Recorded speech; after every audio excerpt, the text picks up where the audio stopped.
વડોદરા શહેર નજીક national highway number 48 ઉપર અવારનવાર અકસ્માતો સર્જાતા હોય છે।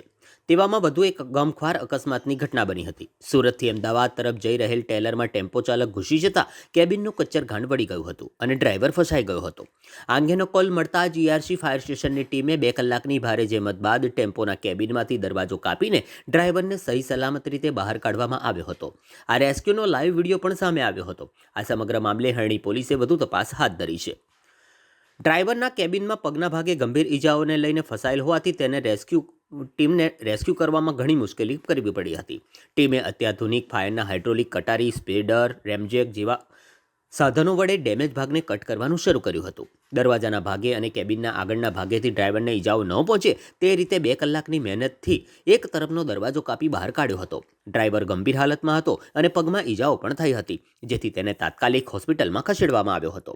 આ અંગે હરણી પોલીસે વધુ કાર્યવાહી હાથ ધરી હતી। અકસ્માતમાં ઈજાગ્રસ્ત ડ્રાઈવર કાનો છે અને તેનું નામ શું છે તે તમામ વિગતો તપાસવામાં આવી હતી। હાલમાં સદનસીબે કોઈ જાનહાનિ થઈ ન હતી, પરંતુ ફાયર વિભાગે કરેલ રેસ્ક્યુથી આ ટેમ્પો ચાલકનો જીવ બચાવી તેને સલામત રીતે બહાર કાઢવામાં આવ્યો હતો।